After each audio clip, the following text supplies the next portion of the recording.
45-aastane mägironija Lääne-Bengalist Indiast suri Umaan Everesti saami lähedal. Laskumise ajal hakkasid tal ilmnema äärmise kurnatuse ja kõrgushaiguse tunnused. Koos keeldus lõpuks laskumist jätkamast. Oli 14. Mai 2025 ja 2 meest valmistusid selleks, mis oleks pidanud olema nende elu suurim saavutus. Üks valmistus telki pugema 4. laagris. Teine alustas oma tõusu läbi pimeduse Everesti tippu. 24 tunni jooksul saab ühest neist meestest meditsiiniline mõistatus. Ja teine teeb otsuse, mis on nii šokeeriv, et isegi kogenud mägironijad ei suuda seda uskuda. Täna räägin Everesti 2025 aasta surmadest, mis poleks tohtinud juhtuda. Surmad, mis on nii psühholoogiliselt häirivad, et need panevad kahtluse alla kõik, mida arvame teadvat inimlikust ellujäämisinstinktist. Tere tulemast saatesse Extreme. 2025 aasta 14. mai õhtul kella 8 paiku vaatasid Everesti 4. laagris viibinud inimesed, kuidas mitu pealampi ilmus nähtavale ja liikus otse nende laagri suunas, lähenedes krabinal oranžidele telkidele. See polnud nüüd midagi erilist. 26 000 jala kõrgusel on see oranžide telkide kogum viimane peatus enne tippu. See asub ka sügaval selles, mida alpinistid nimetavad surmatsooniks. Üks neist tuledest kuulus Filipiinidelt pärit 45-aastasele mägironijale Philip Santiagole. Pead teadma, et Philip ei olnud lihtsalt järjekordne rikas seikleja. Ma olen tavaline sinikrae tööline ja ma samastun keskmise mehe igapäevaste raskustega. Näiteks leiva lauale saamisega.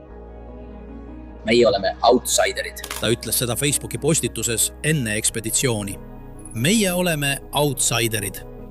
Insenerina oli ta selle hetke nimel aastaid raha kogunud. Aga see polnud ainult isikliku au küsimus.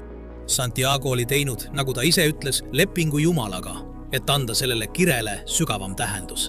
Ta roonis vähihaigete laste ja puhta veeta kogukondade nimel. Everesti mäe valutamine on tühine, võrreldes nende väikeste sõdalaste igapäevaste võitlustega, oli ta öelnud. Ta oli tõenäoliselt selleks hetkeks treeninud kuid või isegi aastaid. Enamik Everesti mägironijaid teeb seda. Ja nüüd oli ta vaid 8 või 9 tunni kaugusel maailma tipust. Ta oleks pidanud olema õnnelik. Ta oleks pidanud olema vaimustuses. Tema teekond maailma tippu oli peaaegu lõppenud. Aga midagi oli valesti. Philippi meeskonnakaaslased märkasid, et tema õlad vajusid longu. Ta rääkis katkendlikult ühe sõna kaupa ja ta oli silmnähtavalt kurnatud. Selle asemel, et olla elevil nagu keegi, kes kohe tippu üritab vallutada, nägi Santiago välja löödud. Ta vabastas end kinnitatud köiest, roomas lähimasse oranži telki ja ütles oma kolleegidele sõnad, mis jäid tema viimasteks. Ma puhkan nüüd või midagi sellist. Need lihtsad tavalised sõnad on midagi, mida iga väsinud mägironija on öelnud. Aga tema sõnadel oli hommikuks kummitav tähendus. Vaata, siin on see, mida sa pead mõistma Everesti 4. laagri kohta. Mõned mägironijad näljatavad, et see on ainus laagriplats maal, kus sa ärkad üles haigemana kui magama minnes. Aga tegelikult pole see nali. See näeb turvaline välja, ma mõtlen, vaata seda. Lihtsalt tasane ala, mis on telkidega kaetud. Aga see on lõks. Parkla ühes maa kõige ohtlikumas piirkonnas, kus mägironijad veenavad end, et nad puhkavad, kuigi tegelikult võistlevad nad ajaga. 26 000 jala kõrgusel su keha sureb. Isegi täiesti paigal lamades nälgib su aju hapniku järele. Su kopsud täituvad aeglaselt vedelikuga, molekul molekuli haaval. Su süda töötab 3-kordse jõuga, et sind elus hoida. Enamik meeskondi lahkub 4. laagrist südaööl, et jõuda tippu hilisel hommikul ja tulla alla enne, kui pärastlõunased tuuled tugevnevad. See oli ka Philippi plaan. Kui meeskond end sisse seadis, sorteeris Philippi telgikaaslane varustust südaöiseks tipurünnakuks. Ta vaatas tema poole, tõmblukk lõuani kinni, silmad suletud, hingas raskelt, kuid ühtlaselt. Midagi murettekitavat ei paistnud. See oli tavaline kurnatus, arvas ta ilmselt. Põnnid tiksusid mööda, kell sai 9 õhtul. Kell 10 õhtul. Kell 11 õhtul. Kui südaöö saabus ja 4. laagris hakkasid äratused piiksuma, sirutas Santiago telgikaaslane käe, et teda üles raputada. Kuid oli üks väike probleem. Teeme selles kaoses väikese kõrvalepõike. Kui soovid rohkem tooreid, tsenseerimata lugusid, mida me siin näidata ei saa, siis liitu Extreme'iga Patreonis. Kohtume päris Extreme'is. Ta ei saanud mingit vastust. Mures olles raputas ta teda tugevamalt, ilmselt arvates, et Santiago magab lihtsalt sügavalt. Ikka veel mitte midagi. Siis ta märkas seda. Philippil polnud pulssi. Tema nahk oli juba jahtumas. Ta andis kiiresti häiret, kuid oli juba liiga hilja. Selle ajaga, mis teistel mägironijatel kulus nume sulatamiseks enne tippu tõusmist, oli Philipp vaikselt, ilma hääle ja võitluseta surnud. Ametlik surmapõhjus, mille turismiosakond teatas 15. mail, oli teadmata. Kahtustati kurnatust või kõrgushaigust, kuid arstid, kes tunnevad kõrgmäestiku meditsiini, teavad, et 8000 meetri kõrgusel on 2 vaikset tapjat. Esimene neist on kõrgmäestiku kopsuturse. Su kopsud täituvad vedelikuga ja sa sisuliselt uppud oma enda kehas. Teine on ülepingutusest tingitud äkiline südameseiskus. Mõlemad võivad tappa terve inimese vähem kui tunniga. Santiago oli sel pärastlõunal teinud rasket ronimist Everesti radadel, mis panevad isegi kõige tugevamad ronijad proovile. Ta jõudis 4. laagrisse silmnähtavalt kurnatuna. Tõenäoliselt heitis ta pikali, kui tema kopsudesse oli juba hakanud kogunema mikroskoopiline vedelik. Kui ta silmad puhkamiseks sulges, sai uppumine lõpuks saatuslikuks. Kui ta oleks tagasi pöördunud kohe, kui sügav väsimus tekkis, oleks ta tõenäoliselt peaaegu kindlasti ellu jäänud. Ma arvan, et see, mis teeb selle surma minu jaoks nii häirivaks, on see, et kiire hapnikusaturatsiooni kontroll ja kohene laskumine, mis on paljudel 8000 meetristel tippudel tavapärane, oleksid ta peaaegu kindlasti päästnud. Aga Everesti puhul ei ole ühtegi pargireeglit, mis sunniks meeskondi peatuma, ega ühtegi pargivalvurit, kes kontrolliks elutähtsaid näitajaid 4. laagris. Surmatsoonis on pikali heitmine nagu kuilli ja kirjaviskamine ja Philipp kaotas selle viske. Kuid nii valus, kui ka Philippi surm oli, see, mis juhtus meie järgmises loos, seab kahtluse alla kõik, mida me teame inimeste ellujäämisinstinktist. Et mõista, miks see surm on nii uskumatu, pead sa teadma paari asja. Esiteks, Hillary Aste. Kujuta ette 12 meetri kõrgust kalju ja jääseina.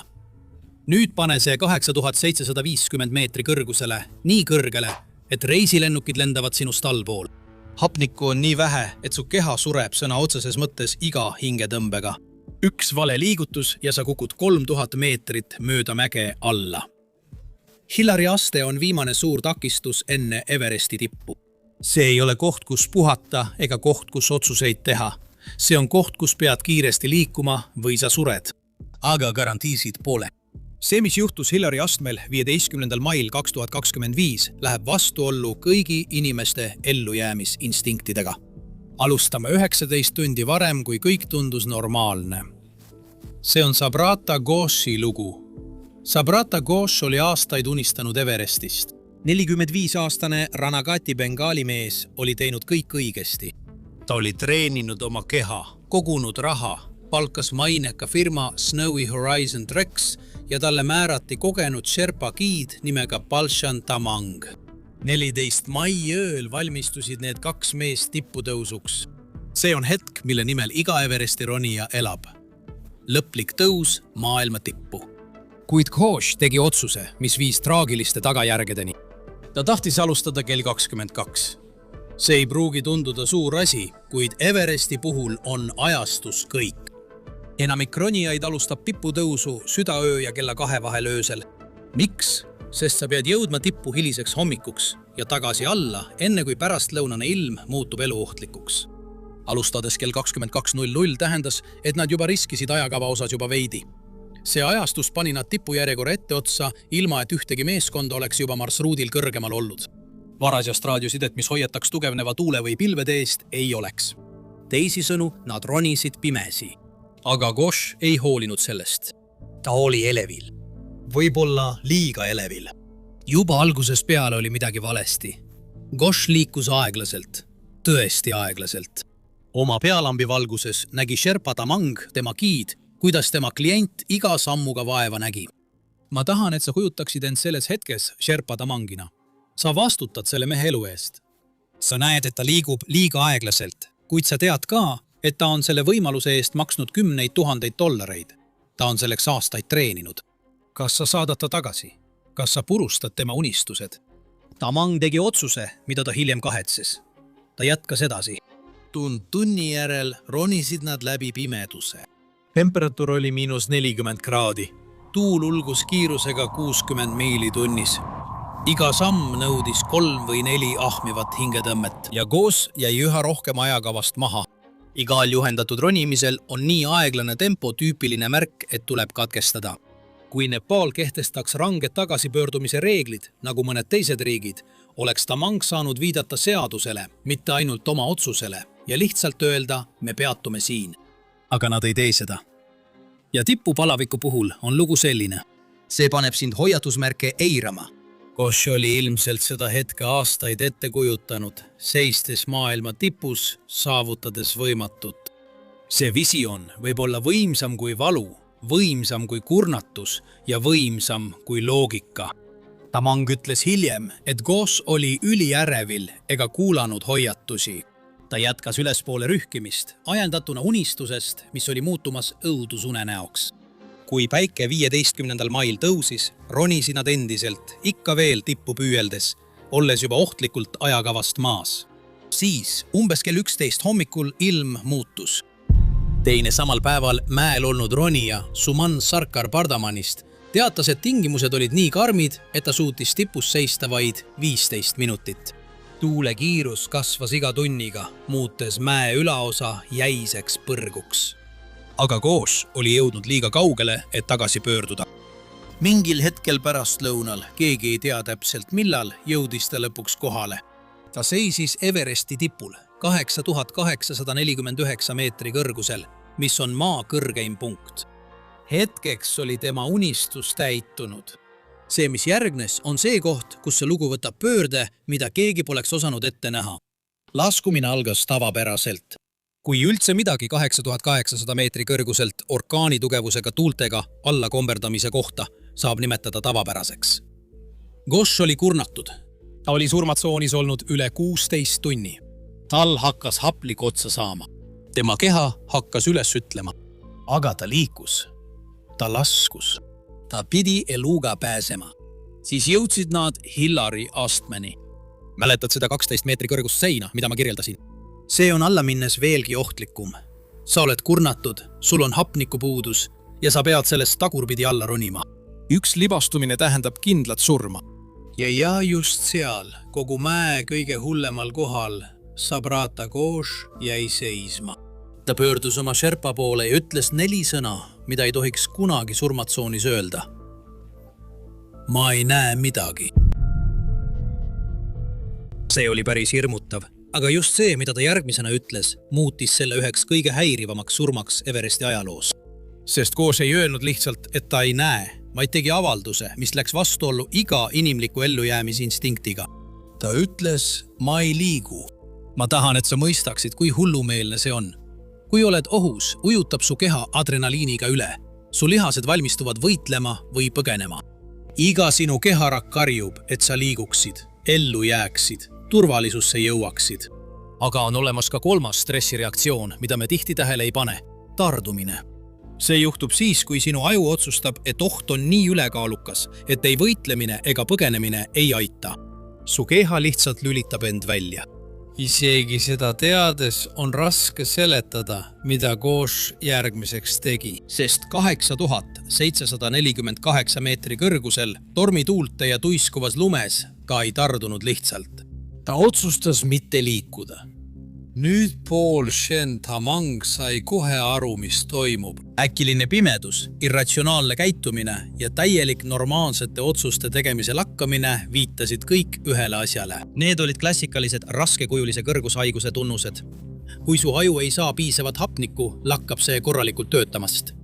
Sa võid hallutsinatsioone kogeda. Sa võid nägemise kaotada. Sa võid teha otsuseid, mis ei ole loogilised. Aga siin on see, mis teeb Gossi juhtumi nii häirivaks. Ta ei kukkunud kokku. Ta ei kaotanud teadvust. Ta tegi lihtsalt teadliku otsuse lõpetada pingutamine.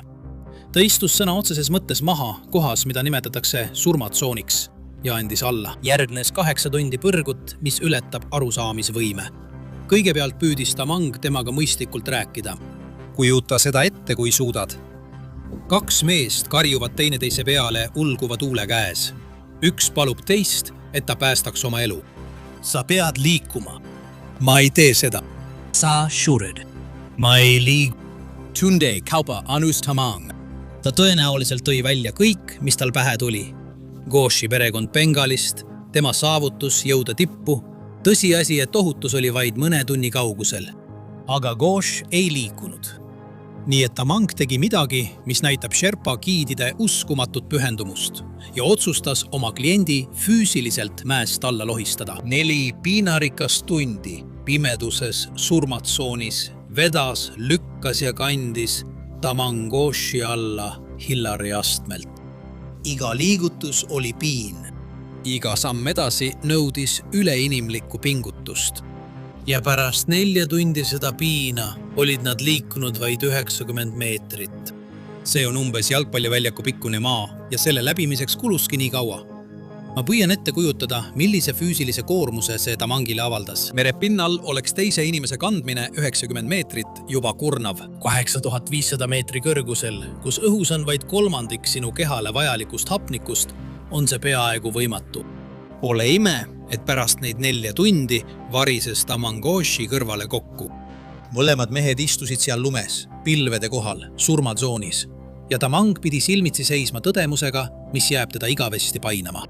Tal hakkas hapnik otsa saama. Everesti karm tõde on see, et sul on kaasas piiratud kogus hapnikku. Kui kasutad liiga palju, siis sa sured. Kui hapnik saab otsa, siis sa sured. Kui jagad seda kellegagi, siis te mõlemad surete. Tamang oli surmatsoonis olnud peaaegu 16 tundi. Ta oli neist 8 tundi veetnud, püüdes päästa meest, kes iseennast päästa ei tahtnud. Tema enda keha hakkas üles ütlema. Külmakahjustused hakkasid tekkima. Tema aju hakkas hapniku puuduse tõttu tõrkuma. Ja ikkagi jäi ta koos Ghoshiga nii kauaks, kui suutis. Kuid kui nende hapnikuvarud olid täiesti otsas, seisis Tamang silmitsi otsusega, milleks ükski väljaõppe ei valmista. Ellujäämissituatsioonides on inimesed teinud uskumatuid asju. Nad on oma enda käe maha lõiganud, et pääseda. Nad on ellujäämiseks oma enda uriini joonud. Nad on söönud asju, mida ma siin isegi mainida ei saa. Aga kedagi maha jätta, kedagi, kelle eest sa vastutad, kes on veel elus, veel hingab, veel istub seal lumes. See on teistsugune ellujäämisotsus. Lõpuks valis Tamang elu. Ta jättis Subrata Ghoshi istuma lume sisse Hillari astangu lähedal ja alustas oma enda meeleheitlikku laskumist üksi, pimedas, ilma lisahapnikuta. See, mis järgnes, näitab, kui lähedal oli Tamang sellele, et Ghoshi kombel mäele jääda. Laskudes hakkas Tamangi hapnikupuuduses aju tõrkuma. Ta hakkas hallutsineerima, nägema asju, mida polnud olemas, kuulma hääli tuules. Ühel hetkel ei suutnud ta meenutada, kus ta oli või mida ta tegi. Kujuta ette, et pead läbima üht maailma ohtlikumat laskumist, samal ajal kui su aju sinuga trikke mängib. Iga samm võib sind tuhandete jalgade jagu allapoole paisata. Iga otsus võib olla sinu viimane. Ja samal ajal kannad sa moraalset koormat selle mehe pärast, kelle sa maha jätsid. Lubadus, mida sa ei suutnud täita. Elu, mida sa ei suutnud päästa. Kuidagi, kas siis puhta tahtejõu või mägede õnne abil, jõudis Tamang kohale. Ta komberdas 4. laagrisse päikesetõusul pärast peaaegu 20 tundi surmatsoonis viibimist. Tema kaasronijad leidsid ta raske külmakahjustusega, arusaamatult pobisemas, rohkem surnud kui elus. Tal kulus 2 täispäeva, et piisavalt taastuda ja seletada, mis seal pimeduses Hillari astangu lähedal juhtus. Kui otsingumeeskonnad lõpuks Hillari astanguni jõudsid, leidsid nad Subrata Ghoshi täpselt sealt, kuhu Tamang ta oli jätnud. Ta istus endiselt samas asendis, kandis kõiki oma varustust, külmunud jäigalt sellesse asendisse, kus ta oli otsustanud alla anda. 3 sõna, mis olid tema saatuse pitseerinud, maa ei liigu, olid saanud tema epitaafiks. Mis teeb selle surma nii häirivaks, ei ole ainult see, et koos suri Everesti mäel. Inimesed surevad igal aastal Everestil. Asi on selles, et ta otsustas surra. Ta istus maha kõige ohtlikumas paigas maa peal ja keeldus end päästmast. Tõsi küll, Ghosh oli surmatsoonis olnud üle 16 tunni, kui ta maha istus. Tema keha hakkas üles ütlema. Tema aju ei töötanud hapnikupuuduse tõttu korralikult. Aga teised mägironijad on surmatsoonis kauemgi ellu jäänud. Teised mägironijad on suutnud sarnasest kurnatusest üle saada, mis tegi Ghoshi erinevaks. Miks tema andis alla, kui teised jätkavad võitlust? Olen lugenud 10 kõrgushaiguse juhtumeid ja kuigi see mõjutab otsustusvõimet, ei pane see inimesi tavaliselt täielikult alla andma. Enamik ronijaid, isegi kui nad on raskes seisus, omavad siiski mingit ellujäämisinstinkti, mis sunnib neid laskuma. Subrata näis olevat teinud teadliku valiku surra sellel mäel, selle asemel, et loobuda oma tipu saavutamisest. See on nagu, et kui ta jõudis tippu, otsustas mingi osa temast, et sellest piisab. Et ta pigem sureb, olles oma unistuse täitnud, kui elab teadmisega, et pidi sellest loobuma. Nagu võite ette kujutada, pani Tamangi otsus nii mõnegi kulmu kergitama. Üks pool väidab, et giid ei tohiks kunagi oma klienti maha jätta, ükskõik millised ka poleks asjaolud. Teine pool ütleb, et ta tegi ainsat mõistlikku asja, sest jäämine oleks tähendanud 2 inimese surma ühe asemel. Aga ma arvan, et on olemas 3. võimalus, millest keegi ei räägi. Mis siis, kui Subrata tahtis üksi jääda?